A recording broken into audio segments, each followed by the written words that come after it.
तो एक राजा का यह दायित्व होता है कि उसके राज्य में किसी भी प्रकार का अधर्म नहीं हो। तू राजा है तो तेरा धर्म है कि किसी स्त्री का शोषण हुआ तो तुझे खड़ा होना चाहिए। इस हिसाब से तू अगर मेरे साथ चलना चाहता है तो तेरा स्वागत है। ये व्यवस्था, ये लेन देन की दोस्ती नहीं है महाराज। राम जी इतने हल्के सौदे नहीं करते महाराज।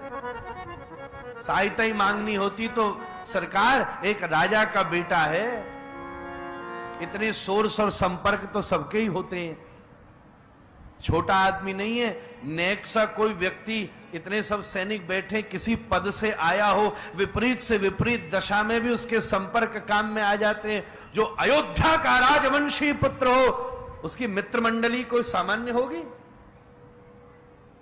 कुछ नहीं तो जनकपुर में ही खबर भिजवा देते कि महाराज सहायता करो, तुम्हारी बेटी ले गो रावण। राम जी ने ऐसा कुछ नहीं किया, स्वयं पुरुषार्थी, कोई कपट नहीं। अब तुझे ठीक लगता हो तो चल मार। बाली और सुग्रीव का भीषण युद्ध हुआ तो कहते भगवान ने चुपचाप कपट से, छल से तीर मार दिया। सरकार कपट छल छिद्र इस एक ही प्रसंग में प्रमाणित हो जाता। छल है ना, छुप करके तीर मारा ना, थोड़ा सा शास्त्र का अवलोकन किया जाए। भीषण युद्ध होता था, राम जी ने उकसा दिया, चल चल जा जा लड़के हम साथ हैं। सुग्रीव ने जाकर दहाड़ लगाई किष्किंधा की गुफा के बाहर, सावधान सावधान मैं आया हूं। बड़ी जोर से अट्टहास करके बाली हंसा।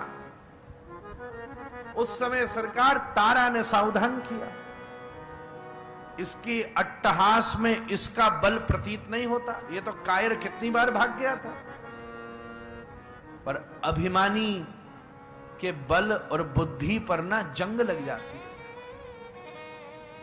वो आगे नहीं बढ़ पाता। बाहर निकल करके आया, घुमा करके सुग्रीव को फेंका, फिर आया, फिर फेंका, फिर आया, फिर फेंका। अब की बार वहीं फेंका जहां छुपे हुए राम लक्ष्मण हनुमान जी बैठे थे।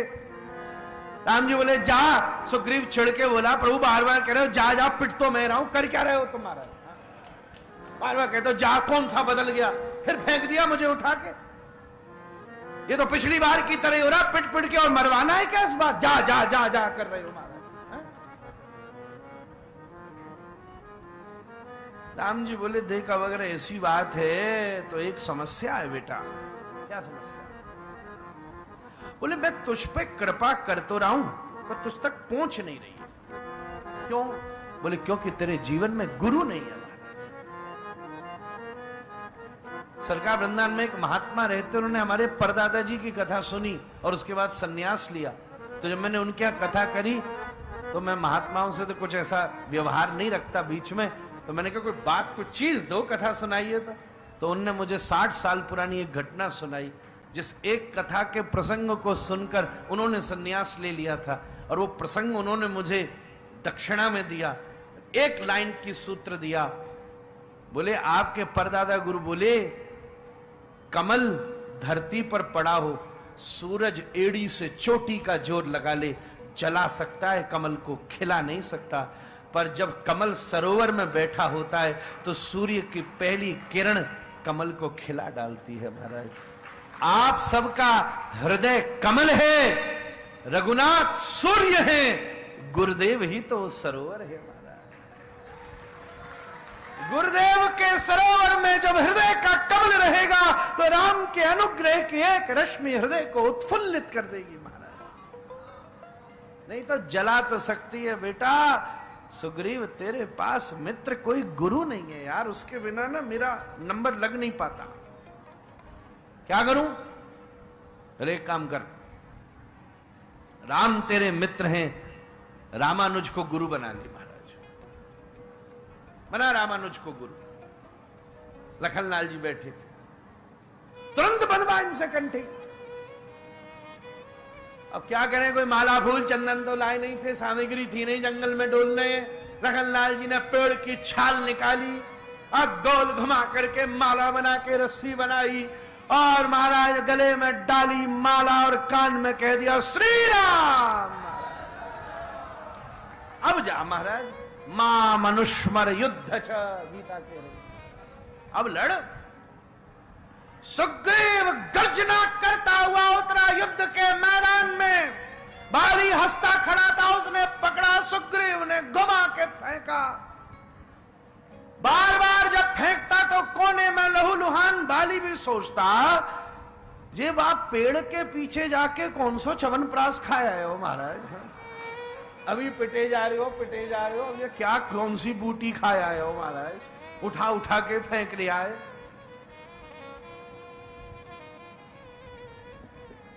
उसी समय सरकार बाली ने देवता सिद्ध कर रखा। हाँ, बाली ने देवता सिद्ध कर रखा था। जब उससे ज्यादा बलशाली कोई व्यक्ति आता था तो उस देवता को वो अपने अंदर बिठा करके सामने वाले व्यक्ति के आधे बल को छीन के बाली को दे देता था। बड़े बड़े हमारे यहां यंत्र, तंत्र, मंत्र, षड्यंत्र, चारों चीजें चलती हैं। कभी कभी मंत्र काम करते थे, कभी कभी यंत्र काम करते हैं, कभी कभी तंत्र काम करते हैं, कभी कभी षड्यंत्र काम करते हैं महाराज। सब काम करता है राजनीति में। एकदम इसने मंत्र पुकार के देवता को बुलाया और देवता सुग्रीव के बल को खींचने लगा। राम जी बोले, भैया ये क्या हो रहा है? दो भाइयों का मसला है। अब अगर बाली का देवता बोलेगा तो सुग्रीव का देवता भी बोलेगा। ऐसे थोड़ी ना, अब मामला देवताओं तक आ गया है। राम जी ने चढ़ा करके तीर छोड़ा जोरदारी से। वो तीर बाली को नहीं छोड़ा। महर्षि वाल्मीकि रामाभिरामी टीका कह रही है, वो तीर देवता को छोड़ा। और देवता को जब तीर लगा तो वो देवता बाली की छाती फाड़ करके प्रकट हुआ। उससे बाली की मृत्यु। फिर भी राम जी को लगा तेरे मन में कोई खिटपिट रह गई हो तो अगली लीला में तेरा हिसाब निपटवा लूंगा महाराज। तू मोह मार लियो पामन में एक बार कृष्ण लीला में। सरकार सारे हिसाब दोनों प्रभु ने निपटाए आपस में। यहां रावण ने सीता जी का हरण किया, वहां श्याम सुंदर ने रुक्मणी का किया। वहां राम जी ने पर्वत के ऊपर पैर रखा, यहां श्याम सुंदर ने पर्वत को हाथ पे धारण कर लिया। वहां राम जी ने हनुमान जी को नीचे बिठाया, यहां श्याम सुंदर ने ध्वजा में बिठा लिया। दोनों लीला के हिसाब पूरे के पूरे, कोई बही खाता बचाओ तो हिसाब क्लियर है दोनों अवतारों में। कपट राम जी में कोई कपट नहीं, कोई छल नहीं और सरकार कोई छिद्र नहीं। लंका में जाकर के भी श्री रघुनाथ में कोई छिद्र नहीं। जब बाली का उद्धार हुआ है, बड़ी सुंदर बात कही। बाली बोला, भगवान ठीक है, अब मैं पहचाना ये किसके बल पे उछल लिया था। आप आए जब निकल के पीछे। वाह प्रभु, स्वागत है आपका। मुझे पता है रावण ने आपकी पत्नी का हरण कर लिया है। जरा कम से कम अपने लेवल के आदमी से तो दोस्ती करते। आपने किससे दोस्ती करी है? सुग्रीव से। ये क्या करेगा? जैसे बानर इकट्ठे करते फिरेगो।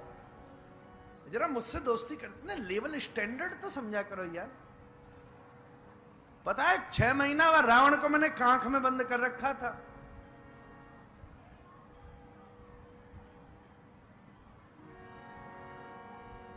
राम जी बोले, बाली बात तो तेरी सही है, पर एक बात बताऊं, राम बलवान से प्रेम नहीं करता, चरित्रवान से प्रेम करता।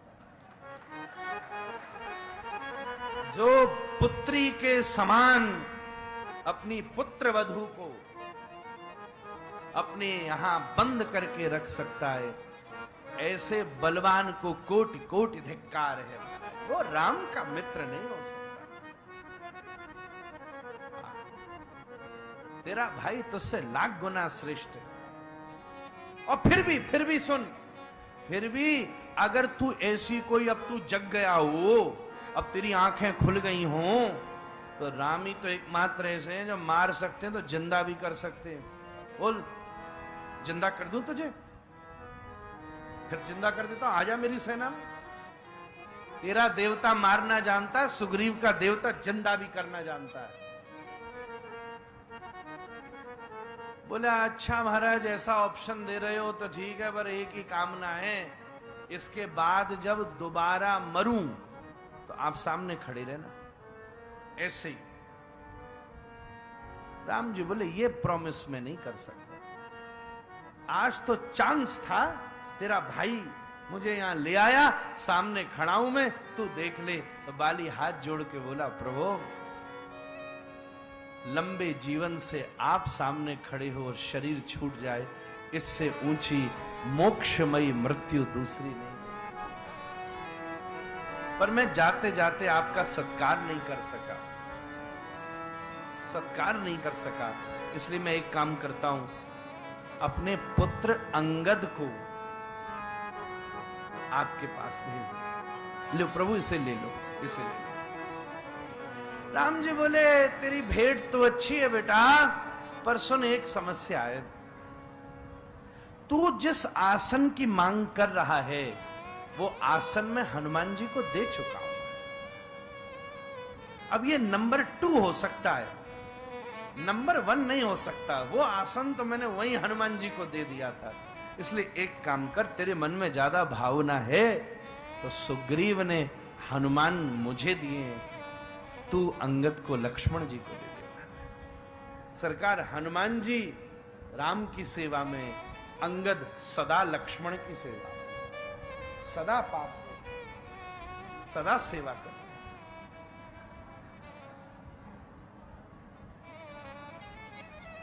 सर्वसमर्थ राम तथापि राम स्वयं प्रतीक्षते। एक फूल फेंक दें तो प्रलय हो जाए, उसके बाद भी 4 महीने रघुनाथ ने प्रतीक्षा करी, नहीं आया सुग्रीव। राम जी बोले जाना, अच्छा लक्ष्मण जाओ, पर यार ध्यान रखना मेरा मित्र है, तुम कहीं ज्यादा युवा की लठ चलायाओ, गदा घुमायाओ, तीर चलायाओ, झंझट हो जाए, मेरा मित्र है। श्री राम का चरित्र ऐसा विमल है,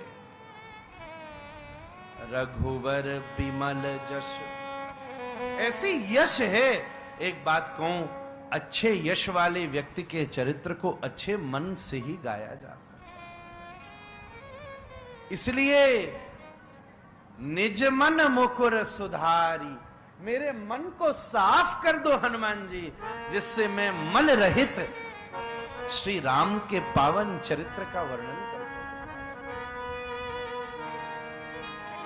कर सकूं। निर्मल मन जन सो मोहि पावा, निर्मल मन जन सो मोहि पावा, निर्मल मन जन सो मोहि पावा,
प्रणव रघुवर विमल जश। रोहित भैया थोड़ा हमको इशारा कर दियो सरकार, अब बाद में मानस सम्मेलन भी है तो समय तो है ही है, हम तो आपकी प्रसन्न। मेरा जब ये कथा की बातचीत चली तब व्यवस्था को लेकर कई बार बातचीत आई, कैसे क्या करना है। तो व्यवस्था में दास ने केवल एक ही चीज का निवेदन किया मैंने कि मेरी व्यवस्था में एक ही चीज है और तो सब होती रहेगी कि जितनी देर जहां जब जैसी सुविधा से हमारे धीरेन्द्र जी महाराज बैठ सके उतनी देर कथा चलेगी महाराज। तो सरकार समय से काम बंदी कथा, एक घड़ी आधी में पुनियाद, एक शब्द में जो मिल जाए। दो प्रकार के कथाएं होती हैं सरकार, एक कथा सत्रों में होती है, एक कथा सूत्रों में होती है। सूत्र में एक शब्द, 3 दिन में हनुमान चालीसा। एक मैं अभी नाम भूल रहा हूं, अमेरिका के बहुत बड़े वक्ता थे। अगर उनसे कोई कहता कि आपको किताब लिखनी है तो कहते ठीक है कल से लिख दूंगा। उनसे कोई कहता प्रवचन करना है, ठीक है, कोई भाषण करना है, और कितनी देर का करना है तो बोले 7 दिन का करना है। अच्छा ठीक है, बोले फिर कम से कम एक काम करना, 4 दिन पहले तो बता देना, ठीक है। अच्छा भाषण करना कितनी देर करना, बोले 3 घंटे का करना है। अच्छा बोले फिर, बोले एक काम करना कम से कम 7 दिन पहले बता देना। और कोई कहता भाषण करना कितनी देर का, बस 2 मिनट बोलना है, तो सरकार वो कहते कम से कम 1 महीना पहले बता देना, क्योंकि 7 दिन तो मैं बोल लूंगा पर 7 दिन की बात को 2 मिनट में बोलने के लिए, पेड़ को बीज बनाने के लिए 40 साल की प्रक्रिया से गुजरना पड़ा। ये तो सूत्र की बात है, सत्रों की कथा तो बहुत है, आप बैठे हैं सूत्र की चर्चा हो रही है। तो हनुमान जी का जन्म करा दूं, जो एक भावना, क्योंकि यहां आया है, आज जन्म महोत्सव है, जन्म नहीं कराया तो क्या फायदा। और सरकार क्या आनंद की बात है, व्यासपीठ की ताकत देखो, पूरी दुनिया सदा भगवान के कंट्रोल में रहती है, पर भगवान की लीला भी व्यास के कंट्रोल में रहती है। वो माने जन्म कराए न कराए, बाकी इच्छा या बार ब्याह होगा नहीं होगा चलो रहने दो। कई जगह राम की कथा भाई 9 दिना तक, और सरकार व्यास सोचे या बार चलो बनी ना भेजे, क्या झंझट करना महाराज। बक्सर में कथा होती बस ब्याह तक ही समाप्त, कोई आगे बढ़वे की जरूरत ही ना मामा जी महाराज के यहाँ, यहीं तक ही रहने दो महाराज। या हमारे ठाकुर जी भी ठीक रहे, व्यास बैठे हो भैया ठीक ते चलते रहियो, या बार भी हमारो ब्याह हमारी लीला सब करा देना, क्योंकि सरकार भगवान की लीला सदा नित्य है। स्कंद पुराण में लिखा है 3.5 करोड़ ब्रह्मांड है। हाँ, इसलिए जब ओम लिखा जाता है तो उसमें 3.5 आकृति बनती है। 3.5 करोड़ ब्रह्मांड जब घूमते हैं उसमें से जो नाद निकलता है, जैसे सरकार को जनरेटर चल रहा है, पंखा चल रहा है, एसी चल रहा है, कहीं से कथा चली तो ये मिक्स होके एक आवाज आती है ना, ऐसे ही जब 3.5 करोड़ ब्रह्मांड चलते हैं जो आवाज आती है उसी का नाम है ओम। प्रणव, स्कंद पुराण, ब्रह्मा जी भगवान जगन्नाथ की स्तुति में ये बात कह रहे। 3.5 करोड़ ब्रह्मांड में हजारों अनेकों पृथ्वियां हैं। सरकार इस टाइम पर भी किसी पृथ्वी में त्रेता चल रहा है और राम जी शबरी के बेर खा रहे हैं। दूसरे ब्रह्मांड में कहीं और द्वापर चल रहा है और श्याम सुंदर जाके सुदामा के तंदुल पा रहे हैं। ये टाइम यही है, जैसे टाइम यही है। इस समय कोई कहे सूरज ढल रहा है, हाँ भारत में ढल रहा है, ये सूरज उग रहा है, इस टाइम सूरज भी उग रहा है, भारत में नहीं उग रहा, अमेरिका में उग रहा है। कोई कहे इस समय मध्य रात्रि है, हाँ जगह ये नहीं है, पर मध्य रात्रि है। किसी और ऑस्ट्रेलिया कहीं दूर चले जाओ, मध्य रात्रि। सूर्य चंद्रमा का हर एक बिंदु धरती के किसी न किसी स्तर पर अवस्थित है। ऐसी भगवान की लीला इस समय चल रही है। लोकेशन दूसरी है, जगह दूसरी है। गुरु जब प्रज्ञा चक्षु देता है, सरकार ये सूरज की किरण हम तक पहुंचने में 9 मिनट का समय लगाती है।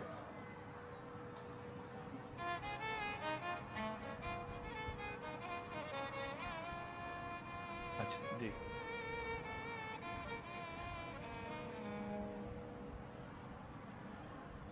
सूर्य की किरण हम तक पहुंचने में 9 मिनट का समय लगाती है। ये तो विज्ञान की बात है। आपने जो सूरज देखा ये 9 मिनट पुराना है, क्योंकि उसकी किरण आप तक पहुंचने में 9 मिनट का समय लग गया। अब अगर यही कोई एवरेस्ट के ऊपर खड़ा होगा तो समय में कुछ सेकंड कम हो जाएंगे। ऐसे सरकार जब ऊर्जा ऊर्ध्वगमनशील होती है तो राम जी की लीला जिस लोक तक चल रही है वहां तक भी जीव पहुंच जाता है। इसीलिए कोई कोई प्रश्न करता है ना कि वाल्मीकि रामायण में प्रसंग अलग है, तुलसीदास जी में प्रसंग अलग है। कोई भेद नहीं है। वाल्मीकि जी ने जब कथा लिखी तब राम जी यहां लीला कर रहे थे, तुलसीदास जी ने लिखी तब वहां लीला कर रहे थे। गोसाई जी अपने भजन के स्वरूप से वहां चले गए और राम जी तो स्वच्छंद हैं, जो लीला में उन्होंने बदल दिया। जब वाल्मीकि जी ने लीला करी थी तब परशुराम जी विवाह के बाद आए थे। जब गोस्वामी जी ने लीला देखी तब परशुराम जी विवाह से पहले आ गए। दोनों सत्य हैं, लोकेशन दूसरी है। हैं? टाइम टेबल है बस। तो महाराज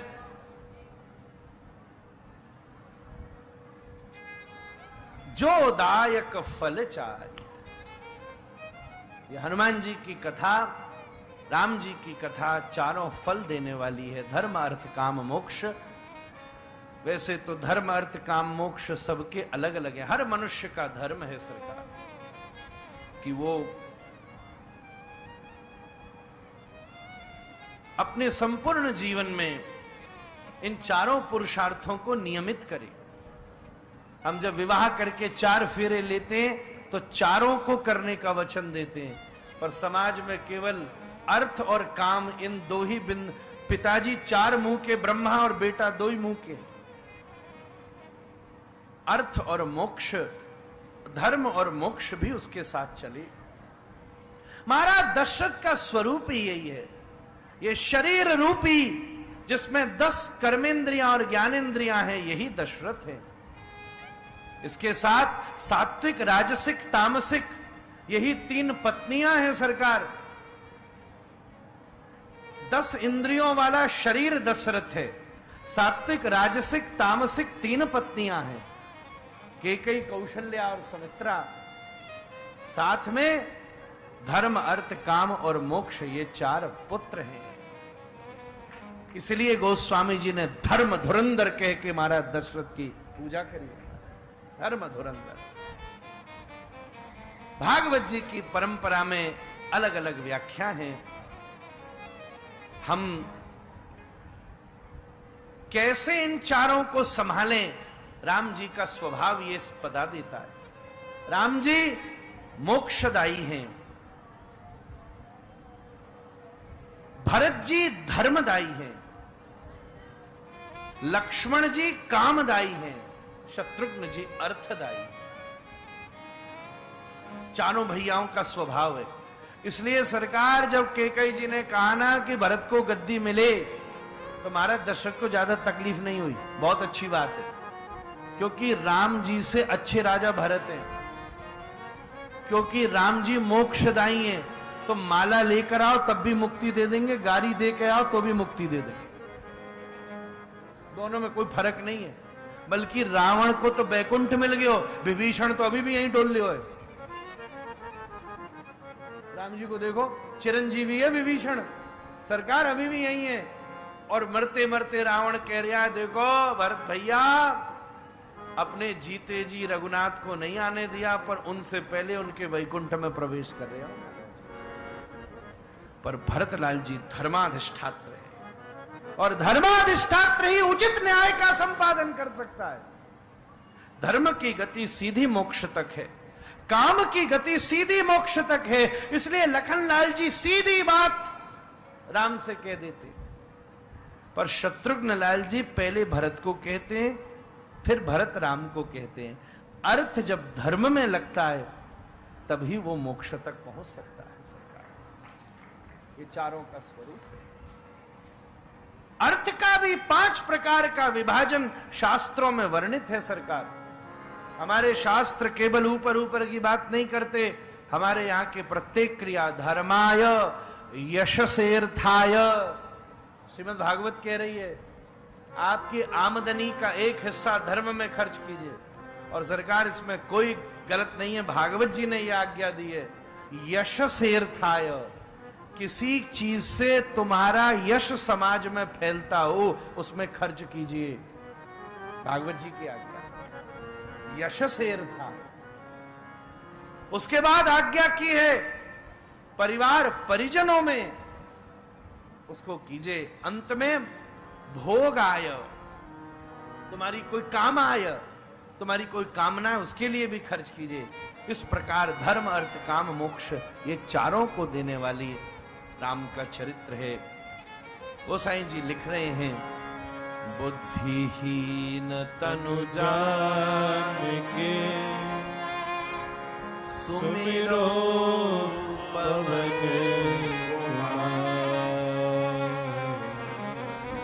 बल बुद्धि विद्या देहु मोहि हरहु कलेश विकार। पवन कुमार, यहीं से जन्म होगा हनुमान जी का महाराज। बुद्धिहीन तनु जान के सुमरो पवन कुमार। ये कुमार बालक को ही कहते हैं, अब पवन कुमार में ही तो हनुमान जी का जन्म होगा महाराज।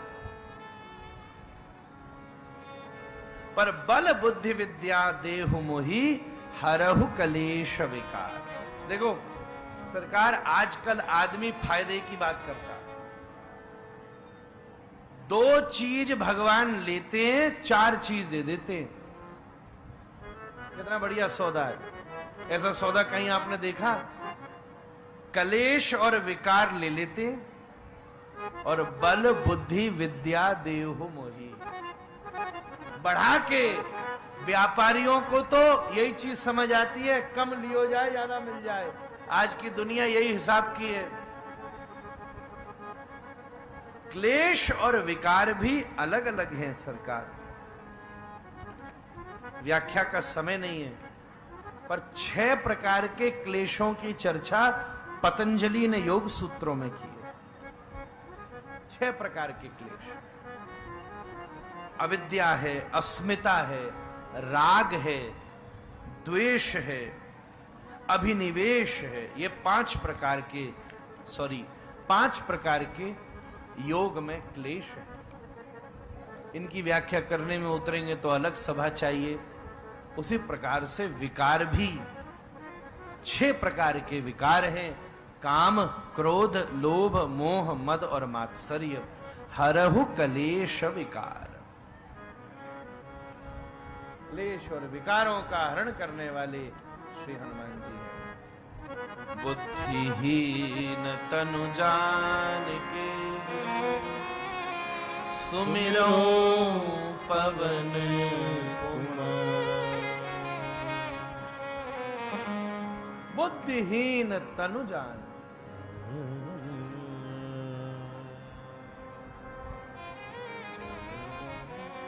हे प्रभु, वैसे भी भगवान का सुमिरन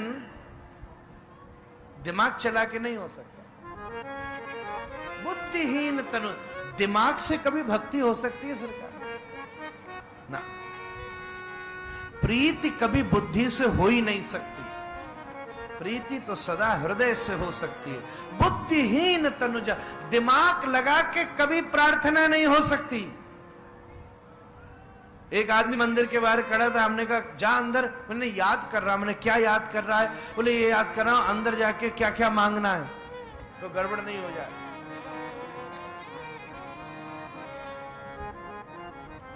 जिन्हें क्या क्या आदमी कह रहा है, अच्छी बात है।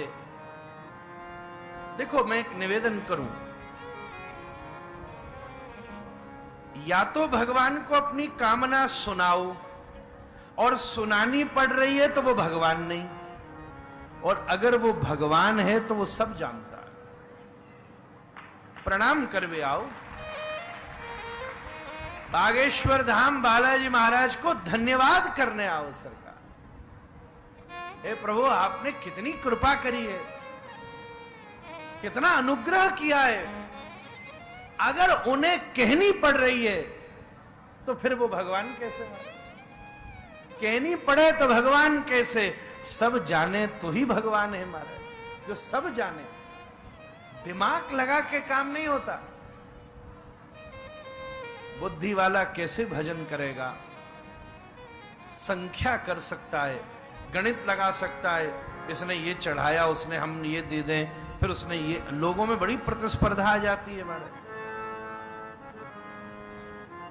उसने एक फूल चढ़ाया, हम 2 ले आए, हम और 3 ले आए, हमें और 4 ले आए। ना ना ना, हनुमान जी छोटो होनो भी जाने। विद्या वधु जीवनम, श्रीमन महाप्रभु कह रहे हैं अपनी विद्या को, अपनी बुद्धि को तो भगवान की बहू बना के रखो महाराज, उनके अनुकूल रहे। गणित लगा करके कभी भक्ति नहीं हो सकती। भगवान की स्तुति करने का अर्थ कामनाएं करना नहीं होता। भगवान की स्तुति करने का अर्थ भावना करना होता है। महाभारत के युद्ध से पहले सरकार, महाभारत के युद्ध में विजय की घोषणा कब हुई? सरकार, जब महाभारत का युद्ध हुआ वो तो पहले संजय ने कह दिया तत्र श्री विजयो भूतिर, कौन जीतेगा। और महाभारत का जब परिणाम हुआ तो सच बात तो यह है कि जो स्वर्ग युधिष्ठिर को मिला वही स्वर्ग दुर्योधन को मिला। बल्कि दुर्योधन ने तो वेलकम और किया, आइए बड़े भैया आपका फ्लैट तैयार है। ये तो लेट पाए हैं, वो तो पहले ही पहुंच गया, युद्ध के मैदान से ही पहुंच गया था। मेरे गुरु महाराज कहते महाभारत के युद्ध का निर्णय न हस्तिनापुर में निकला, न कुरुक्षेत्र में निकला, न इंद्रप्रस्थ में निकला। सरकार, महाभारत के युद्ध का निर्णय द्वारिका में निकला। कैसे? दोनों गए। सबसे पहले दुर्योधन पहुंचा। द्वारपाल ने रोका, श्याम सुंदर सो रहे। हट, ग्वारिया के लिए मैं प्रतीक्षा करूंगा? जानता नहीं है मैं कौन हूं? कई कई ऐसे भी आते होंगे यहां, जुगाड़ में लग रहे महाराज, प्रार्थना में नहीं लग रहे, जुगाड़ में लग रहे हैं। कैसे घूम फिर के या को फोन बा को फोन या को या सोच रहे। महाराज जी एक बात आपसे कहूं, कथा तो बहुत अच्छी रही। यहां आने में हमारी एक आफत ये और रह गई, 250 फोन आ गए, हम आ रहे हैं। मैंने क्यों आ रहे हो? आ जाओ, कथा तो सब। नहीं, एक बार मिलवा दियो, एक बार मिलवा दियो। अरे हमने कही भाई, मैंने खुद उनसे कहा है आप बिल्कुल फ्री, मैं खुद 10 किलोमीटर दूर रह रहा हूं। जब सरकार फ्री होंगे आके प्रेम की बात, ये तो प्रेम की बात है। ऊधो सरकार, यहां सर दे के होते हैं सौदे, बुद्धिहीन तनु जान, सर दे के होते हैं सौदे। जाके बैठ गया दुर्योधन, श्याम सुंदर लेटे बगल में बैठा। अब करे फिर करे, फिर पाम बजाए, कैसे ये उड़ जाए, क्योंकि दोष में किसी सोते हुए को उठाना भी दोष है। अब तुम तो सरकार को रोज उठाते फिर रहे हो महाराज, दोष है, उठाए नहीं पर करे। आज ठाकुर जी भी लंबी खींच गए महाराज, कोई सुन जो थोड़ी देर में अर्जुन आया, हाथ जोड़ के पूछा। द्वारपाल ने कहा वो एक अंदर पहले ही बैठो है, आप भी चले ही जाओ। ठीक चरणों के पास बैठ गया अर्जुन। थोड़ी देर में श्याम सुंदर ने, और देख के आनंद लेता था, आज पहली बार उसने सोते हुए श्याम सुंदर का दर्शन किया। जय हो प्रभु, आपकी क्या रूप माधुरी है। कुंतल अलकावलियां हैं ऊपर, रात्रि के समय बादलों से हट करके जैसे रात्रि के समय चंद्रमा सुशोभित होता है, ऐसे आपके ललाट पटल के ऊपर लग रहा तिलक सुशोभित हो रहा है। क्या बात है। जिस प्रकार कोई नवविवाहिता युवती अपने मुख चंद्र को कुदृष्टि से बचाने के लिए कमर तक घूंघट कर लेती है, ऐसे आपके नयन चकोरों पर आपकी पलकों ने घूंघट कर लिया। आह, जय हो जय हो। बड़ा आनंद करता रहा। थोड़ी देर में श्याम सुंदर ने पलकों को खोलकर कहा, पार्थ तू? हाँ आया। ये पीछे से बोला हम भी हैं। ओ अच्छा अच्छा अच्छा, आइए। मुझे पता है आप दोनों हमसे लेने आए हो, क्या चाहते हो। मैंने अपने आप को दो भागों में बांट लिया है। एक तरफ देवताओं को जीतने वाली मेरी नारायणी सेना है, और दूसरी तरफ मैं निहत्ता कृष्ण, जो यह वचन ले चुका है कि इस युद्ध में शस्त्र नहीं उठाएगा। पार्थ तू मांग, क्या मांगता है? सरकार, दुर्योधन का बीपी हाई हो गया, कहीं ये सेना न ले जाए। मैं क्या करूंगा निहत्ते का? माखन थोड़ी ना चुरवाना है, गैया थोड़ी ना चरवानी है। पहले मैं मांगूंगा, पहले मैं आया था। श्री कृष्ण बोले तू आया होगा पहले, बड़ी बात यह नहीं है कि पहले मेरे यहां कौन आया था, बड़ी बात यह है कि मेरी नजर पहले किस पर पड़ी थी। पूछ मांग। अर्जुन चरणों में झुक गया, चरणों में झुक गया। पार्थ की गति है, पार्थ सारथी आपके ही चरणों में। दुर्योधन मुंह बना के बोला, अब देखो बड़े भाई हैं, छोटे भाई के प्रति एडजस्ट करना चाहिए। अब इसने जो मांगा है सो ठीक है, मैं सेना ले लेता हूं। मनी मन बड़ा खुश हो रहा था। पर मेरे गुरुदेव कहते, सरकार अर्जुन एक को लाया और दुर्योधन लाखों जीरों को ले आया। महाराज बिना एक के जीरो के कोई औकात नहीं है महाराज। एको हम बहुश्याम। और जब लेकर के सेना को दुर्योधन लौटा, तब शकुनी ने सबसे पहले शासन किया। पहली बार एक काम अकेला करने भेजा था, मैं साथ नहीं गया। अरे वो कहता था मामा कि शस्त्र नहीं उठाऊंगा, उसे ले जाके मुझे क्या करना था। शकुनी बोला तुझे नहीं पता वो निहत्ता भी कितना खतरनाक है महाराज। सामने बैठ के जब मंद मंद मुस्कुरा करके देखे तो मेरी नीति वाली बुद्धि भी काम करना बंद कर दे। मैंने कुछ समझ में नहीं आती मुझे। और जब श्री कृष्ण को लेकर के अर्जुन लौटे तो मां होने के बाद में भी कुंती ने प्रणाम किया। मां हो के बेटे को प्रणाम कर रही है। बोले बेटे को प्रणाम नहीं कर रही, बेटे के उस निर्णय को प्रणाम कर रही हूं जिसने दरवाजे पे लाके श्याम सुंदर को खड़ा। सतगुरुदेव महाराज कहते युद्ध का निर्णय तो उसी दिन हो गया। दुर्योधन हजारों जीरों को ले आया। अर्जुन अगर गणित से देखा जाए, अगर दिमाग लगाया जाए, चाहे पॉलिटिकल दिमाग हो, चाहे इकोनॉमिकल दिमाग हो, तो दुर्योधन ने बढ़िया काम किया है। क्योंकि एक तरफ एक था, एक तरफ लाख थे, वो निहत्ता थे, वो देवताओं से लड़ने वाली सेना थी। पर एक बात कहूं, भक्ति में न पॉलिटिकल काम चलता है न इकोनॉमिकल काम चलता है, भक्ति में तो इमोशनल काम चलता है महाराज। अर्जुन ने इमोशनल काम किया, इसलिए बुद्धिहीन तनु जान के सुमिरऊं पवन कुमार। मैं आपका सुमिरन करूं, दिमाग लगा के सुमिरन नहीं करना। ये वाली चीज ये वाली चीज ये, जो हृदय से स्वाभाविक बात है। सरकार मानस की एक एक चौपाई मंत्र है। एक आचार्य नरोत्तम हुए, उन्होंने मंत्र विज्ञान में हनुमान चालीसा की कई चौपाइयों को उपाय की तरह कहा है। इतना तो समय नहीं है, पर पहली क्योंकि पूरा हो गया दोहा तो उसके विषय में कहूं। इस दुनिया में सबसे बड़ा अपराध है गुरु के प्रति अपराध।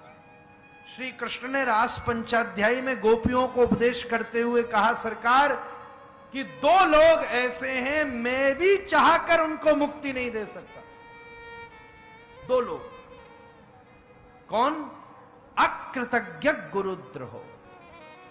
एक वो व्यक्ति जो दूसरे का किया हुआ उपकार अपने जीवन में न माने, और दूसरा वो जो अपने गुरु से द्रोह करे। ऐसे व्यक्ति को मैं चाह करके भी मुक्ति नहीं दे सकता। इसलिए अपराधों में सबसे बड़ा अपराध है गुरु अवज्ञा। सरकार नरोत्तम आचार्य कहते हैं, हनुमान चालीसा का ये जो पहला चरण है, ये गुरु अपराध से निवृत्त करने का मंत्र है महाराज। अगर इस स्वतंत्र चौपाई, इस स्वतंत्र दोहा, ये श्री गुरु चरण सरोज रज, केवल इस स्वतंत्र को, और या तो इसको संपुट लगा के, और या केवल स्वतंत्र इसका भी पाठ किया जाए, तो जीवन में होने वाले गुरु अपराध के दोष से जीव की निवृत्ति हो जाए। श्री गुरु चरण सरोज रज, निज मन मुकुर सुधारी। इसलिए इंद्र होते हुए भी गुरु अवज्ञा करने की वजह से जंगलों में डोल रहा है, और असुर होते हुए भी बलि गुरु को प्रसन्न कर दे, शुक्राचार्य जी को, तो स्वर्ग के सिंहासन पर बैठा है। अदिति प्रार्थना करती हैं, भगवान बलि से राज्य छीनकर मेरे बेटे इंद्र को दे दो। भगवान बोले, माता तेरी कामना तो पूरी करूंगा, पर तू मुझे प्रक्रिया मत बता। मेरा सुदर्शन चक्र बलि पर नहीं चलता, मेरी कौमोद की गदा बलि पर नहीं चलती, मेरे आयुध नहीं चलते। बोले ऐसा उसने क्या किया है कि आपका चक्र भी बलि पर नहीं चढ़ता? बोले उसके ऊपर उसके गुरुदेव की कृपा है। इसलिए मैं तेरी कामना लड़कर नहीं, छीन कर नहीं, उसके दरवाजे पे भीख मांगकर पूरी करूंगा मैया। और प्रभु वामन रूप में प्रकट हो गए और बलि के द्वार पे जाके भीख मांग के इंद्र की कामना की।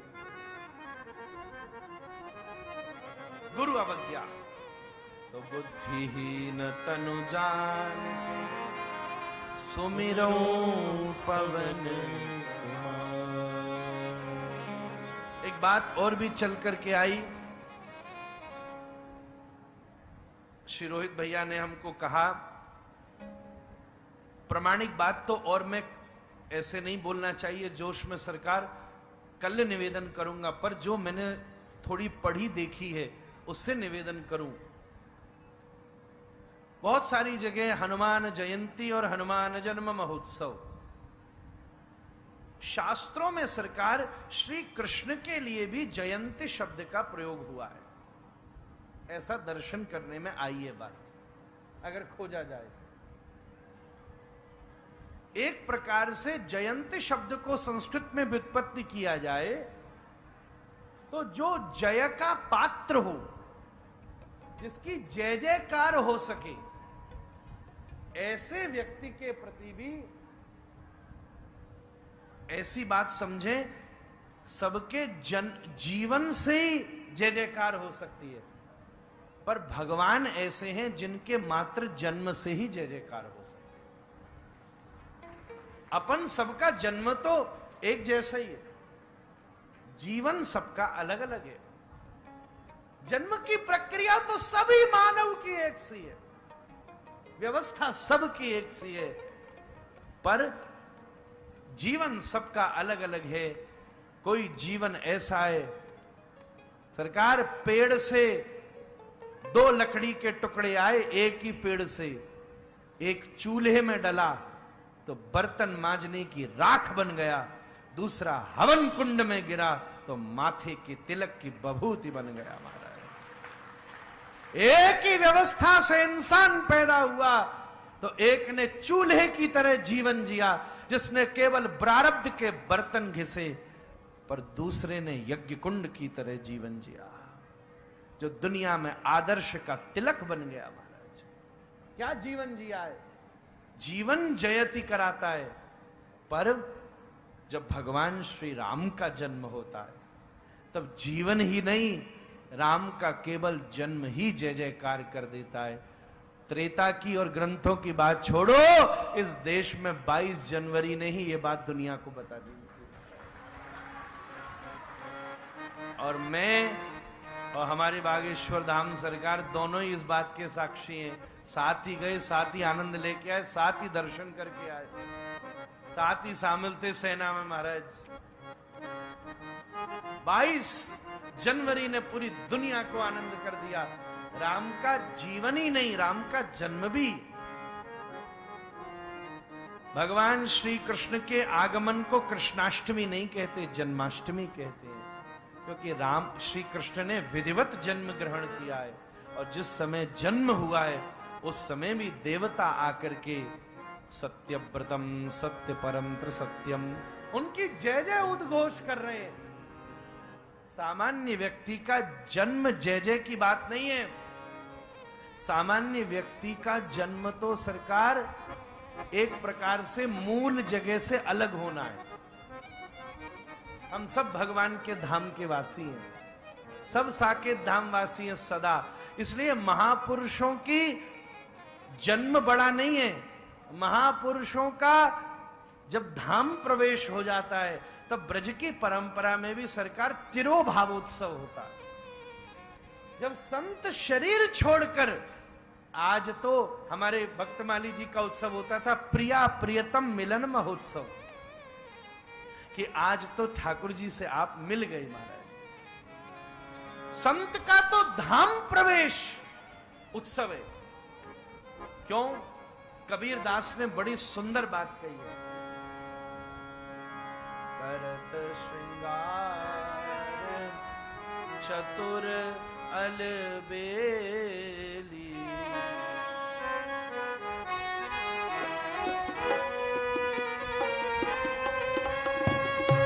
करत श्रृंगार चतुर अलबेली, करत श्रृंगार चतुर अलबेली, करत श्रृंगार चतुर अलबेली, करत श्रृंगार चतुर अलबेली, साजन के घर जाना होगा, साजन के घर जाना होगा, साजन के घर जाना होगा, साजन के घर जाना होगा, करत श्रृंगार चतुर अलबेली। करत श्रृंगार चतुर अलबेली। सरकार एक बात कहूं, हमारे सैनिक बैठे, जन्म सैनिक का इतना श्रेष्ठ नहीं है, जीवन श्रेष्ठ है। जन्म तो हमारे आपके जैसा ही है, और जीवन के बाद भी जब इस देश के लिए कोई सैनिक बलिदान हो जाता है, क्या बात है। उस दिन ये कबीर के शब्द याद आते हैं महाराज। उस दिन राष्ट्र उसके सामने खड़ा होता है, मरने से डर जाए वो क्या सैनिक महाराज। आहा, सरकार मेरा एक नियम है, कोई भी जवान और किसान कथा की बोले तो दास खुद अपनी व्यवस्था करके भी कथा को तैयार रहता है। सदा आप सब बड़े जनों के आशीर्वाद से आपका क्या कहना महाराज। कबीर ने कहा करत श्रृंगार चतुर अलबेली, करत श्रृंगार चतुर अलबेली,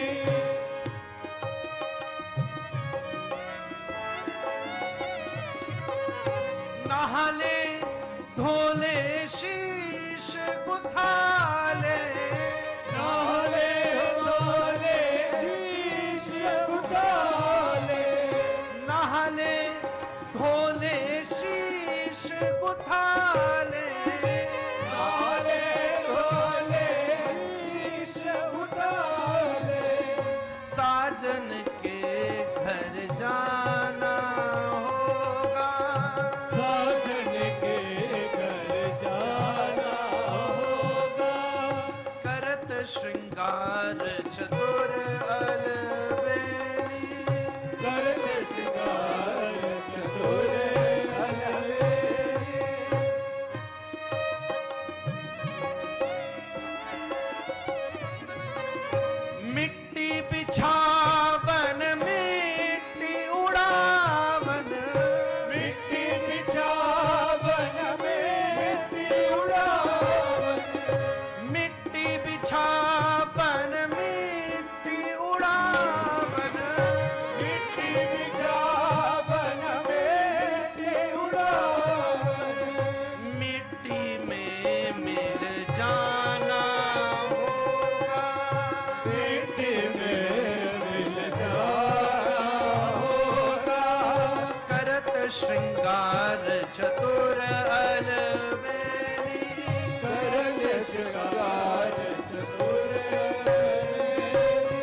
कहत कबीर सुनो मोरी सजनी, कहत कबीर सुनो मोरी सजनी। सरकार जगत गुरु से आप दीक्षित हैं, इसलिए कबीर आपकी गुरु परंपरा के हैं, रामानंदी है, श्री रामानंद भगवान की कृपा हुई है, इसलिए आपकी परंपरा का पद निवेदन कर रहा हूं।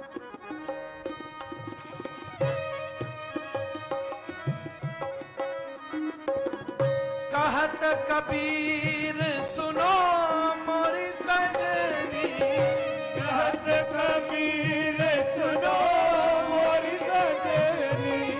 कहत कबीर सुनो मोरी सजनी, कहत कबीर सुनो मोरी सजनी।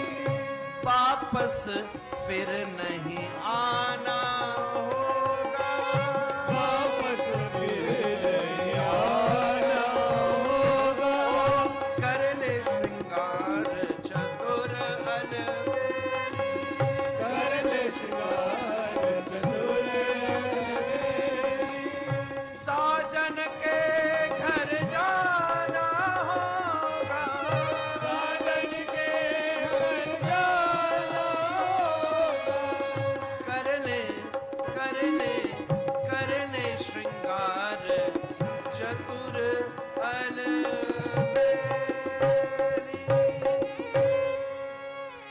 वहीं दूसरी तरफ तिरोभाव उत्सव पर सरकार भगवान का, तो वहीं दूसरी तरफ इंसान का यहां आना शास्त्र वेदांत की दृष्टि से घटना है, वापस चले जाना उत्सव है। वहीं प्रभु जब लीला संवरण करते हैं तो धरती रोती है महाराज, पर जब प्रभु का जन्म होता है तो धरती उत्सव करती है। इसलिए जयंती शब्द भी इस दृष्टि से व्याख्यायित किया गया है। पर शास्त्रों में हर प्रकार की बात प्राप्त होती है। एक तरफ किसी भक्त का अपना अनुभव, दूसरी तरफ एक भक्त का अपना अनुभव। सरकार एक तरफ कहा जा रहा है यज्ञानाम जप यज्ञोस्मि, और दूसरी तरफ कबीर कह रहे माला फिरत जुग भयो फिरो न मन को फिर। अब क्या करो? एक तरफ कहा जा रहा है ब्रह्म मुहूर्त में उठो, एक तरफ मीरा कह रही है जब सपने में ही ठाकुर जी मिल रहे हैं तो उठने की क्या जरूरत है महाराज। बड़ा सुंदर पद है, मैंने सपने में आज देखा है श्याम मुरली बजाते देखा है। एक तरफ, अब मैं बहुत कान पकड़ के एक बात कह रहा हूं, शास्त्र में एक बात लिखी है कि जिसके हाथ में शस्त्र हो उस पर विश्वास नहीं करना चाहिए।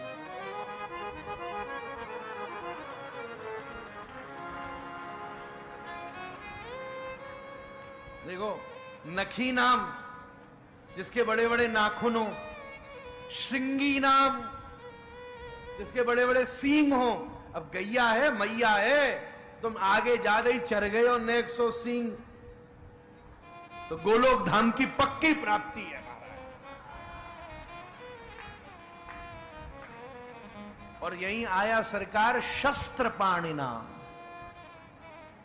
हाथ में जो शस्त्र रखे, विश्वासो नैव कर्तव्यो स्त्रीषु राजकुलेषु च। स्त्रीषु और राजकुले, राजा पर भी कोई विश्वास नहीं। आज बाबा, हाँ बाबा देख थे, वाह तेरा 5 गाम आज मोहड़ो बनवा चढ़ा गया को सूली पे, को पता नहीं, नीति की बात कह रहा हूं। पर वहीं दूसरी तरफ ये भी कहा गया है बिना शस्त्र के साथ व्यक्ति पर विश्वास नहीं और शस्त्र के बिना सैनिक पर विश्वास नहीं। राम जी जिन पर सबसे ज्यादा भरोसा है, दाता एक राम भिखारी सारी दुनिया, धनुष लेकर खड़े हैं।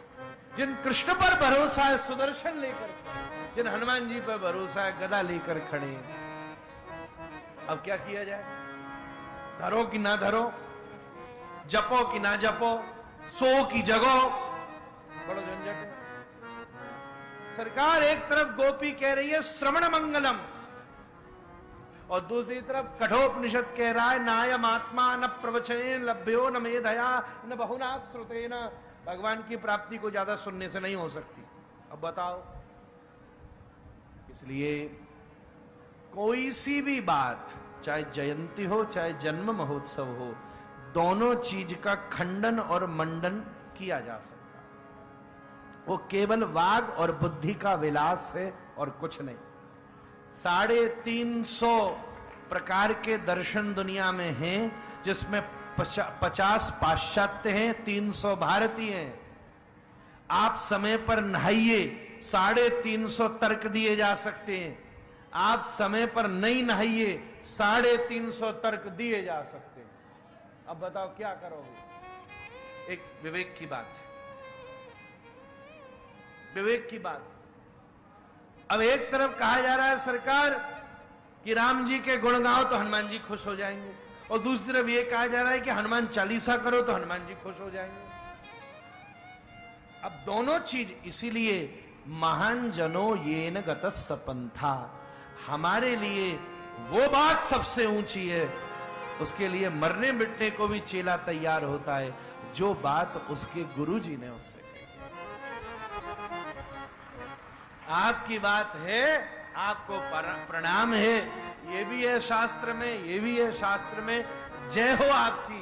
हम अनपढ़ गमार मूर्ख हैं भैया, पर हां, एक आदमी गुरुदेव पढ़ा होता है, पर गुरु का चेला कढ़ा होता है। गुरु का चेला कढ़ा होता है। पढ़ने तो ऐसा ही है जैसे गैया में से दूध निकारो। कच्चा दूध अच्छो होवे, ताकत देवे, पर वहां में विकार भी हो सके।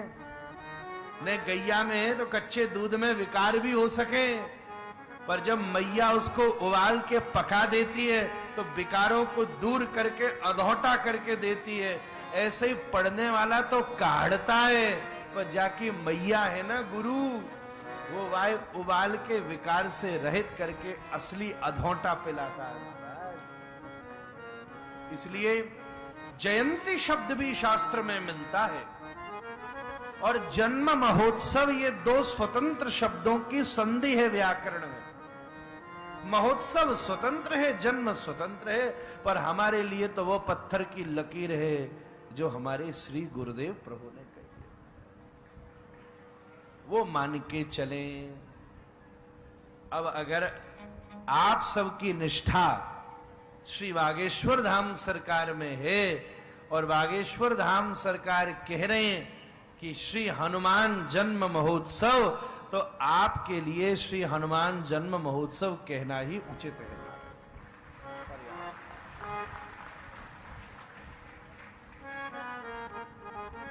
अब कोई इधर उधर है तो इनको माथो मारने तो तुम क्या चक्कर कर रहे हो महाराज, यही उसकी बात है। तो महाराज मैं तो उत्तर के चक्कर में फंस गो, अब जल्दी से कह दूं तो बुद्धिहीन तनु जान की सुमिरौ पवन कुमार।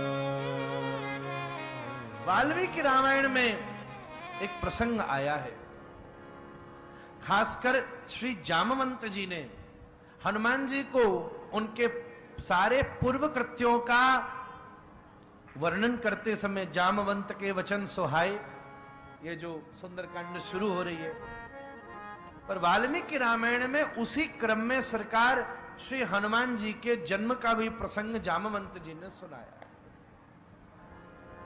ऐसे वाल्मीकि रामायण में 2 जगह हनुमान जी के जन्म की प्रसंग प्राप्त है। हम दोनों का सार आपसे निवेदन कर देंगे। 2 जगह है प्रमुख। कुंती का स्थला नामक एक अत्यंत सुंदरी अप्सरा है जो स्वर्ग में अद्वितीय रूप से, उसका रूप लावण्य सौंदर्य अद्भुत है और वो अप्सरा नृत्य करती है, बड़ा अद्भुत नृत्य करती है। पूरे स्वर्ग में उसकी ख्याति है। बंधुओं, अप्सरा दिव्य देहधारी, वो तो समुद्र मंथन से उत्पन्न हुई है, उनको कोई और दृष्टि से देखना अपराध है महाराज।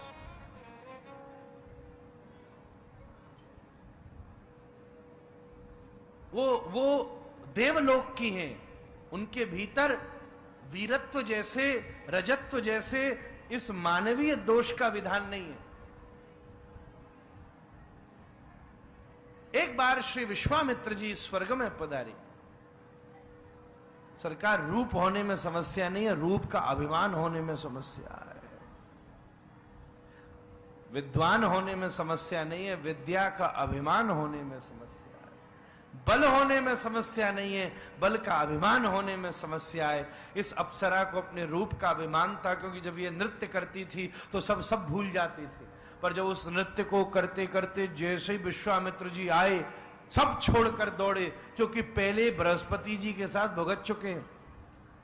एक नृत्य कर रही थी, बृहस्पति जी वापस लौट गए, इतना झंझट हो गया महाराज।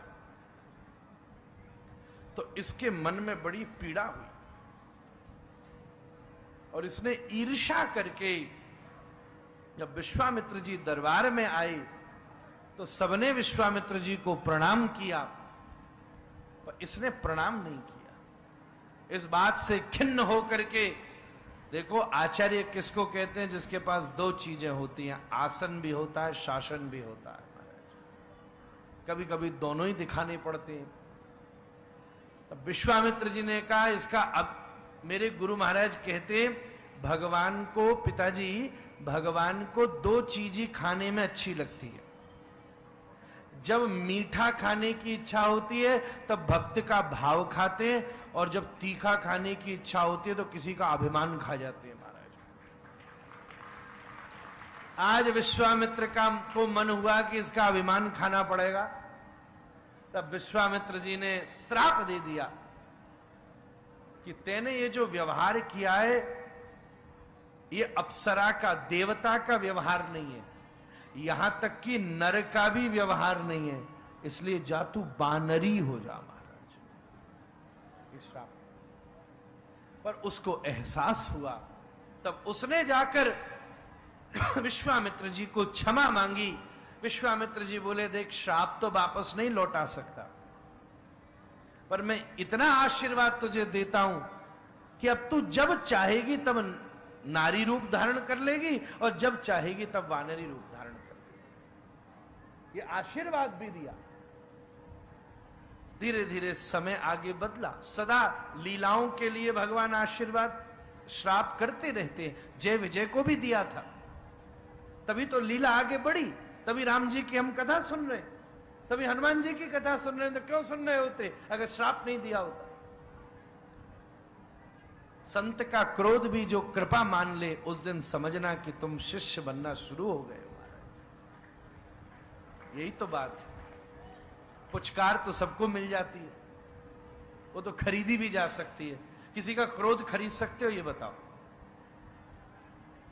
प्रशंसा खरीदी जा सकती है, गाली नहीं खरीदी जा सकती, कमाई जाती है। 500 रुपया किसी को दे और मुझे गाली दे, उससे निकलेगी नहीं। कोशिश करेगा, बोले यार 500 रुपया हाथ में गाली कैसे दूं? प्रशंसा खरीदी जा सकती है सरकार। 50,000 पैसा दो, कहीं बोर्ड लग जाएगा। गाली कमाई जाती है, ठीक है? और ऐसी कमाई कोई कोई कर पाता है, सब नहीं कर पाती। ददतु ददतु गालिम गालिदाने समर्थ। कालिदास का शब्द है। कालिदास कहते ददतु ददतु गालिम। अरे भैया दीजिए और दीजिए, कमाई है मैंने। तुम गालीदान हो। बलवान होता है कोई, तुम गालीदान हो। क्या बात है। हमारा मित्र था, हम लाला बाबू की गली में जा रहे, सामने से साइकिल में एक जना आ रहा, बाबा जी था मित्र, तो उसका साइकिल का बैलेंस बिगड़ के वो गिर गया बड़ी जोर से। क्या ये सब बाबा जी ने नाम बिगाड़ रखा है, बीच में चल रहा है, साइकिल से गिर गया। बुरी बुरी बुरी बुरी सुनाते रहे सुनाते रहे सुनाते रहे। थोड़ी देर हमारा मित्र उसे देखता रहा। क्या देखता है? बोले ये देख रहा हूं यार, तू गाली क्या गजब की देता है, अपना फोन नंबर दे, किसी को गाली दिलानी होगी तुझसे कॉन्फ्रेंस कॉल कराऊंगा। मजा आ गया गाली सुन के, यार ऐसी गाली बड़े दिन यहां से निकल रही है। ये गाली सबने नहीं कमाई है, हमारे नंद नंदन यशोदा नंदन श्री कृष्ण ने भरे दरबार में एक तरफ अग्र पूजा हो रही है और एक तरफ शिशुपाल 100 गालियां दे रहा है। कमाई जावे, बहुत ना कमा सके आए। प्रशंसा तो अनजान व्यक्ति की भी, ओ हो देखो कैसे भक्त हैं, कैसी भीड़ में बैठे हैं, कैसी परिक्रमा दे रहे हैं, कैसे ये तो कोई भी कमा सके। खैर, तब यह विश्वामित्र जी का शासन उस अप्सरा के ऊपर हुआ और उसके प्रभाव से कुंजर नामक एक बानर है।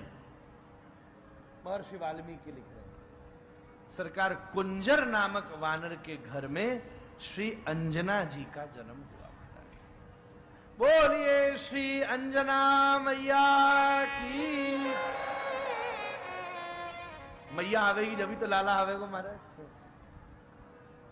आपका जन्म हुआ, तब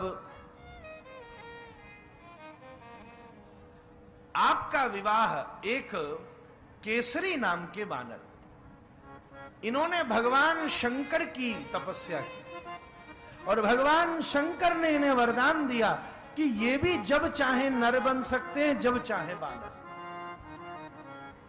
कथा तो लंबी है, अभी टाइम नहीं बचा। तो सरकार सब समाज ने सोचा कि ये जोड़ा बिल्कुल ठीक है। कुंजर की कन्या भी जब चाहे नारी बन सकती है, जब चाहे नर बन सकती है। केसरी भी जब चाहे नर, जब चाहे नारी। इसलिए ये बानर सृष्टि भी कर, जब चाहे बानर और जब चाहे नर, नर नारी नहीं, जब चाहे नारी जब चाहे बानरी। तो ये वानरी सृष्टि भी कर सकते हैं, नर सृष्टि भी कर सकते हैं, इसलिए इनका विवाह कराना चाहिए। तब सरकार केसरी और अंजना जी का मंगल में विवाह हो गया। चारों तरफ खूब उत्सव हुए। नर ऐसा उत्सव मनाते तो बानर तो कैसा उत्सव मनावेंगे, हमसे तो बढ़िया ही मनावेंगे, पक्की बात है। आज तो कई कई बारात निकले, ऐसा लगे कि भूत प्रेत जा रहे हैं, क्या हमारा समझ में नहीं आ रहा। भयंकर स्थिति है। एक तरफ सरकार शादी ब्याह सामाजिक पारिवारिक आयोजन नहीं है, धार्मिक आयोजन। सबसे पहले शादी ब्याह रात में करना बंद करिए। ये तो मुगल के काल में हिंदू विवाहों से उठा के ले जाया जाता था, इसलिए छुप के करना शुरू हुआ। दिन के समय एक तरफ मांस के लोथड़े पड़े और एक तरफ मदरा की बोतल पड़ी और एक तरफ बैठ के स्वाहा स्वाहा कर रहे हो, कोई देवता उस आहुति को स्वीकार नहीं कर सकता। वैदिक रूप से परिणत होकर के केसरी और अंजना का मंगल में विवाह हुआ। एक कमी दोनों के जीवन में थी कि कोई संतान नहीं हो।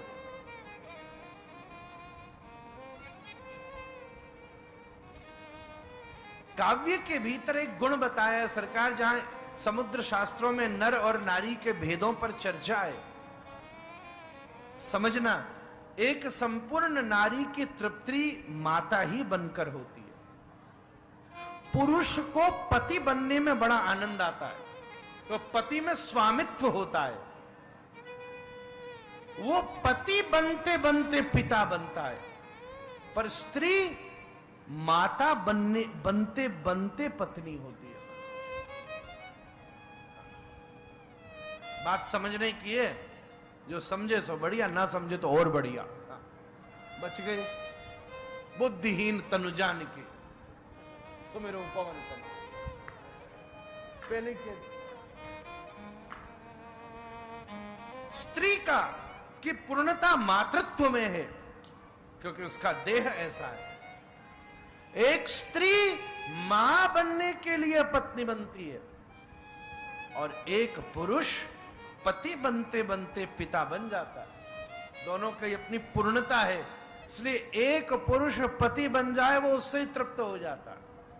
पिता बन जाए तो ठीक है, पर एक स्त्री जब तक मातृत्व का अनुभव नहीं करती तब तक उसको अपने पत्नीत्व में लघुता का अनुभव होता है। बागेश्वर धाम सरकार से, बालाजी से मेरी प्रार्थना है, हनुमान जन्म महोत्सव का दिन है, व्यासपीठ की प्रार्थना, आप सबके हनुमान जन्म महोत्सव पर हनुमान जी झोली भरे महाराज, ऐसी प्रार्थना है।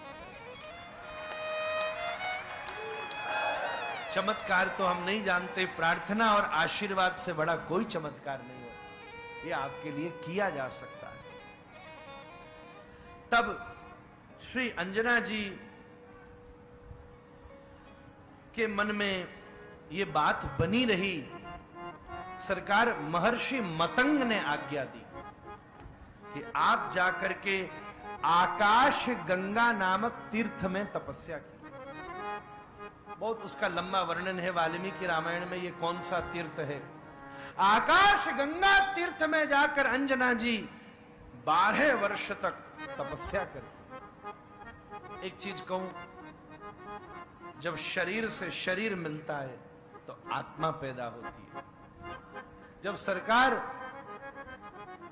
आत्मा से आत्मा मिलती है तो महात्मा पैदा होता है, पर जब परमात्मा से परमात्मा मिलता है तो राम कृष्ण और हनुमान का घर बनता है।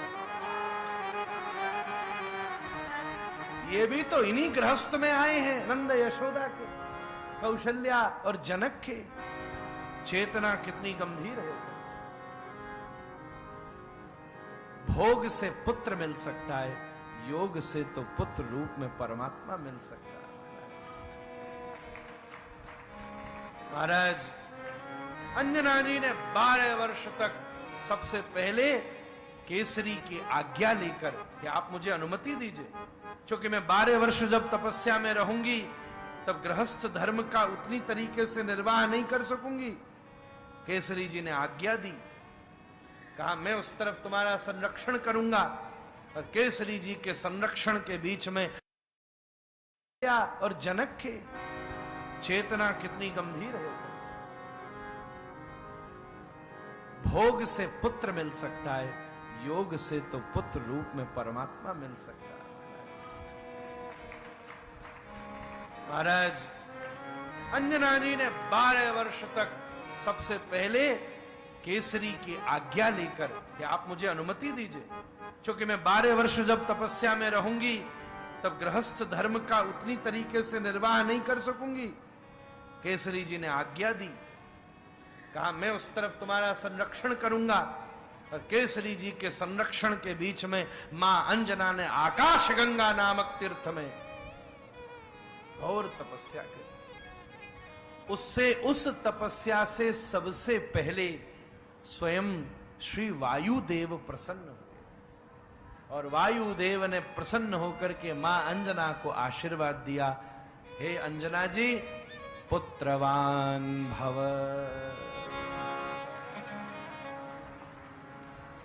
उस तपस्या को पूर्त करके श्री मां अंजना नारी का वेश धारण करके, सरकार वानरी का नहीं, नारी का वेश धारण करके वापस लौट रही थी।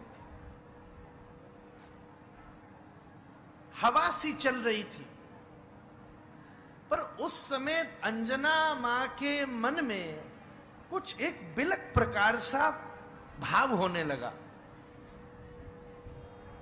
एक स्त्री के भीतर भगवान ने गुण दिया है कि वो दूसरे पुरुष की दृष्टि पड़ लेती है। महाराज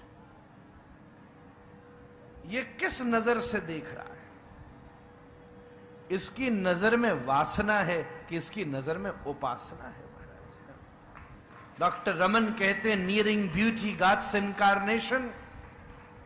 सामने कोई चीज सुंदर होगी तो दृष्टि जाएगी, न जाना हिंसा है, पर न जाना हिंसा है, पर थोड़ी सी सावधानी रखने की जरूरत है। जब ये इतनी सुंदर हो सकती है तो वैकुंठ की अधिष्ठात्री लक्ष्मी कितनी सुंदर हो। जब ये इतनी सुंदर हो सकती है तो श्याम सुंदर के बगल में खड़ी हुई श्रीमती राधा रानी कितनी सुंदर हो। ये दृष्टि यहां से यों पहुंच जाए, आहा क्या बात है, क्या बात है। एकदम अंजना गंभीर हो, कुछ मुझे विस्मय भाव लग रहा है, तो सात्विकता का अनुभव नहीं हो रहा, कुछ विस्मय भाव है मेरे प्रति, कोई ठीक दृष्टि नहीं है, दृष्टि नहीं, सब खेल दृष्टि का है महाराज। नजर पड़ जाए और बात बन जाए। एक शायर ने बड़ी सुंदर बात कही है, आंख की मरोड़ ही करोड़ बात कह गई।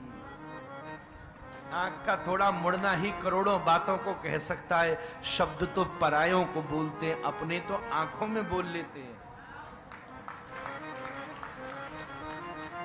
आंखों की भाषा सीखना है तो स्कूल नहीं जाना पड़ेगा, प्रेम करना पड़ेगा, भक्ति करनी पड़ेगी। प्रेम हो गया, इसका प्रमाण यही है कि आंखों की भाषा व्यक्ति सीख जाता है। नजरें बहुत बोलती हैं, असावधान एकदम ठीक। मानस सम्मेलन भी है, एकदम मां अंजना परम साध्वी परम सती एकदम रुक गई और अपने तपोबल साधन बल से आज्ञा दी, जो भी ऊर्जा मेरे आसपास है तुरंत प्रकट हो। सरकार किसी सती, श्रेष्ठ सती के प्रति सामान्य व्यक्ति की औकात नहीं है कि कुदृष्टि करके देख ले। शास्त्रों में लिखी है, पूरी दुनिया को दो ही लोग बचाते हैं, जिस धरती पर संत रहता है, कभी अकाल कभी गड़बड़ नहीं हो सकती, और जिस धरती पर सती रहती है उस जगह भी कोई गड़बड़ नहीं हो सकती। महर्षि वाल्मीकि ने वर्णन किया है, जब भगवान श्री राम वनवास में गए सरकार, तो पूरी अयोध्या की रक्षा किसने की है? ये तो भरत का मन था जो राम की पादुकाएं रखी गई, पर अयोध्या की रक्षा भगवती उर्मिला ने की है। जब लखनलाल जी जाने को आए, राम जी ने कहा उर्मिला से आज्ञा लेके आओ तब वन में जाना। लक्ष्मण जी पहुंचे, हाँ उर्मिला जी सबका दुर्भाग्य है, मेरा सौभाग्योदय हुआ है, आज मैया ने आज्ञा दी है मैं राम जी के लिए 14 वर्ष को वन में चला जाऊं। उर्मिला जी की आंखें लाल पड़ गई, स्वामी आपने राम जी से लेके मुझ तक जितने कदम रखे हैं, मेरे पति, मेरे प्रेम और मेरे पतिव्रत धर्म को कलंकित किया है।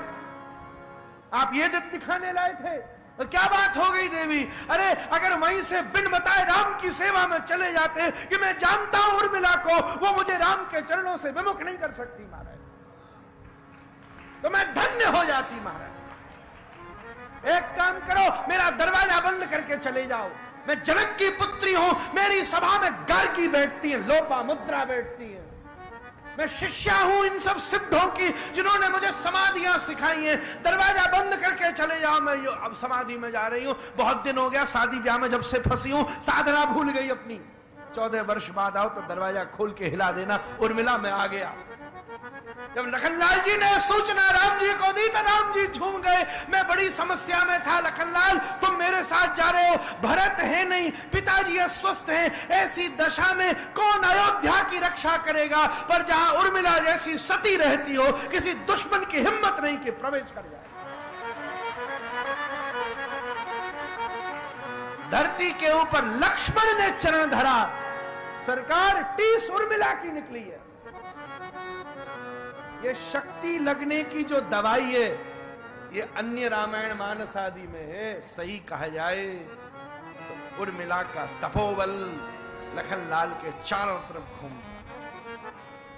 जब मेघनाथ और लखनलाल जी का युद्ध हुआ तो ये मेघनाथ और लखनलाल जी का युद्ध नहीं था, ये प्रमिला और उर्मिला का युद्ध था। एक तरफ मेघनाथ की पत्नी प्रमिला और एक तरफ लखनलाल की पत्नी उर्मिला। ये दो के तीर नहीं चल रहे थे, दो सतियों के सतित्व का युद्ध था। उर्मिला का युद्ध जीत गया महाराज जब लखन लाल ने तीर चला। एक बार तो प्रमिला भारी पड़ गई महाराज, तभी तो शक्ति लग गई महाराज। अब मैं उस तरफ नहीं जा सकता। अंग्रेजी का एक ग्रंथ लिखा गया है सरकार माइकल मधुसूदन दत्त के द्वारा, इंग्लिश लिटरेचर का टॉप, पर शास्त्र की श्रेणी में नहीं आता। उसने एक अंग्रेजी का ग्रंथ लिखा है मेघनाथ वध। उसका उद्धरण करते हुए आपसे इस विषय को निवेदन कर रहा था। माइकल मधुसूदन दत्त, कलकत्ता का निवासी, अंग्रेजी में उसने रामायण के कुछ उद्धरणों का अंग्रेजी साहित्य में वो वर्णन किया है जो इसके सामने बड़े बड़े शेक्सपियर, सोक्रेटिस, टॉल्स्टॉय, महाकवि पैराडाइज लॉस्ट जैसा लिखने वाला मिल्टन। एक बात कह दूं, गुरुदेव की कृपा से कालिदास, दिग्नाथ, भवभूति, बाणभट्ट, श्रीहर्ष जैसे कुछ कवियों को पढ़ने देखने का सौभाग्य बना है। इतने ही नहीं, Byron, Milton, Tolstoy, Nietzsche, Socrates जैसे बड़े बड़े, बेन मीज जैसे बड़े बड़े पाश्चात्य दर्शनकारों को देखने का अवसर बना है। पर सरकार रामायण और महाभारत के पास में ये पानी भी नहीं भरती महाराज। एक बार कहीं नहीं देखी। एक दमंजना ने आज्ञा दी, ये कौन है प्रकट हो सामने? एकदम से वायुदेव सशरीर लेकर प्रकट हो। देवी शाप नहीं दे देना मुझे, आप सती हो, मेरा इसके प्रति कोई दुर्भाव नहीं था। मैंने दिव्य देह धारण करके, क्योंकि आपके पति शिवोपासक हैं, तो भगवान शंकर ने अपना प्रसाद भेजा है, अपना तेज प्रसाद भेजा है। उस तेज प्रसाद को आपके कान में से प्रवेश करके आपके अंतःकरण में मैंने स्थापित किया। सरकार, शिव पुराण का श्लोक, कान से जब प्रवेश होता है इसको कहते हैं नाद परंपरा। गुरु जी, बिंदु परंपरा और नाद परंपरा शास्त्र की ये दो परंपरा है। उसकी व्याख्या कल अवसर लगेगा तो करूंगा। और इसी मंगल में परिवेश से मां अंजना के आनंद की सीमा नहीं रही। सरकार, साधारण बच्चा कब पैदा होता है? जब मैया के पेट में दर्द होता है। पर प्रभु कब प्रकट होते हैं? जब भक्त के हृदय में दर्द होता है। जब इंसान पैदा होता है तो पेट बड़ा होता है, भगवान पैदा होता है तो दिल बड़ा। धीरे धीरे जितना दिल बढ़ता जाता है प्रभु प्रकट हो जाते हैं। महाराज, विराट को छोटे दिलों में जगह अच्छी नहीं लगती। ये विराट है, बड़े दिल चाहिए विराट को बसाने के लिए। भवन बड़े नहीं, दिल बड़े चाहिए।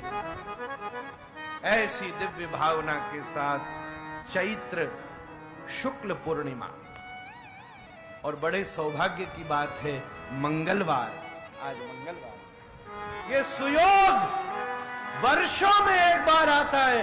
और मेरी परंपरा आज बालाजी हनुमान जी महाराज की कृपा के प्रति निहाल है। सरकार, मैं बोल रहा हूं तो मेरी परंपरा बोल रही है। आज हनुमान जयंती का अत्यंत दुर्लभ सुयोग है कि ये मंगलवार के दिन पड़ी है। और आज के दिन श्री हनुमान जी की सेवा हनुमान जी के धाम में करने का सौभाग्य आज कथा करते करते लगभग 26-27 वर्ष हो गए।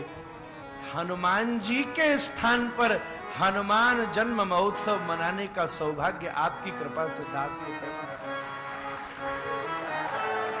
नहीं तो अपने ही स्थान पर हम केवल हनुमान जी हैं, आप आए हो, थोड़ी हनुमान चालीसा सुना देते, यहाँ कहीं कथा लग गई हो तो वहीं थोड़ा प्रणाम कर लिए, इससे ज्यादा कुछ नहीं। और कहीं हिम्मत भी नहीं होती क्योंकि सब हनुमान जी के मंदिरों में भीड़ है, कहाँ जावे, कोई अव्यवस्था हो जावे।